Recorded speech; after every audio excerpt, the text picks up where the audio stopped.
Very good morning. Thanks for being with us today. Let's have a look at one or two stories around the news. And Sian, would you like to begin? Something is it about the full Monty this morning? It is, and this one actually kind of ties in a little bit with what we've been talking about this morning with registered buildings, because the site of the Working Men's Club where the Full Monty was filmed, the Shire Green Working Men's Club in Sheffield, that actually closed in November last year, and a planning application to demolish it went before Sheffield City Council, and they refused it. Right, because they want to give the community more time to try and save it. Oh, I think that's interesting. Good idea, because these clubs are sort of very much the backbone, aren't they, of these particular places, and it's obviously got some historical interest because the Full Monty, huge movie. Indeed, yeah, 1997 that one came out. Goodness, so that long ago. Getting on a bit. And it spawned. There was a musical, a stage. In fact, it was here on the island. There was a local production of it, and I know huge, it's isn't it? touring the UK. Did you like it as a movie? I quite enjoyed it, actually. Yeah, I did enjoy it, but I mean, those kinds of films, there's a sort of a batch of them around the same sort of few years, and as I've said before, Brast Off was my real favourite of the sort of social realist but fun music-y kind of films, so that was always my preferred, but I still very much enjoyed the film Monty. Great soundtrack as well. Yes, it brought Donna Summer's Hot Stuff back to prominence, so for that alone it gets and Hot Chocolate, of course. Yeah, You Sexy Thing was there, wasn't it? Yeah, some really good music in that movie. So what's the sort of timescale on this? Are they hoping to sort of save the building? And so they're hoping that there's already been 1,000 people sign a petition to save the club, so they're hoping that in the next month the community will be able to get a group together who will be able to take on running this facility as on like a volunteer basis for the community. That would be really nice, wouldn't it? I think so. Don't you hear of this very much, don't you, these days? So good on them. Let's hope they succeed. What have you got for us this morning? Mine is a little further afield than Sheffield even. This is an idyllic Italian town that is offering to pay any new residents rent for 2 years to try to boost population numbers.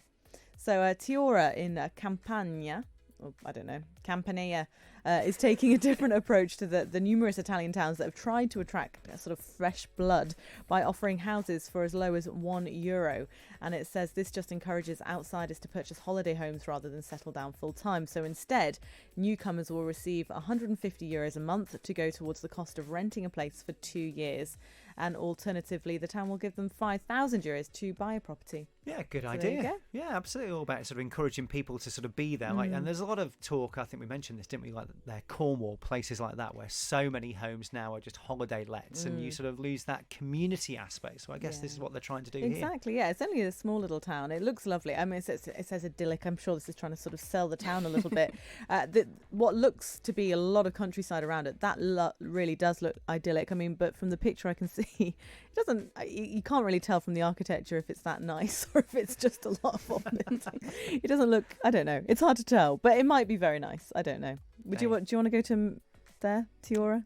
I would definitely have a skeet. I've never been to Italy, so it's on my list of must go. Have either of you been? Yeah, I haven't actually. No. All right, well, there we go. So you have. I've been to quite a few places. Right. I've been to Turin, Verona, Venice, Florence, and near Florence is Pisa and Siena as well. So you have done well. Actually, saying all this, I am going later this year. We're going on a cruise which starts from just outside Rome. So I've not been to Rome. I would love to go to Rome. It's an amazing place, I'm told. Maybe we're going everywhere, aren't we, on the breakfast show? Let's have a breakfast jamboree to Italy. Do a Where's One from there we go. We'll all need to go along and help you with that one, I think. And I see a Colosseum. Where could I be? I see a man dressed in white addressing the crowd. There we go. In a very famous square. I think people might get that one quite early. Yeah, it could be, but let's do it anyway. Finally, from me, another sort of movie-related story. Did you know about this? I heard sort of vague things, but actually it's well in the pipeline, well in production. Bill and Ted is coming back for another movie. I'd heard about this, the Keanu Reeves sort of comedy of the 90s, was it? 89 was the first one. That's a fantastic year, I'm told. Yes, that's it. Bill and Ted's Excellent Adventure. adventure. There was a sequel, so I think this will be the third. 30 years on from the original. 31 years on now. Bill and Ted Face the Music, and it's been a long time coming, but the director has teased what we can expect from the film. He says this time around the duo are going to have to write a song to save everyone in a very limited amount of time. So it sounds like that sounds realistic, doesn't it? Exactly. Setting the stage for some very realistic hijinks there. But Keanu Reeves and Alex Winter was the other guy. So See, I've got a bit of a confession. I've never seen the original. Oh, really? I quite like the original. Yeah, It's good. I mean, years since I have, but when I was a whippersnapper, it was a huge movie. So if you do fancy going along, if, like me, you sort of grew up with the whole Bill and Ted thing, Bill and Ted Face the Music will be in cinemas August of this year.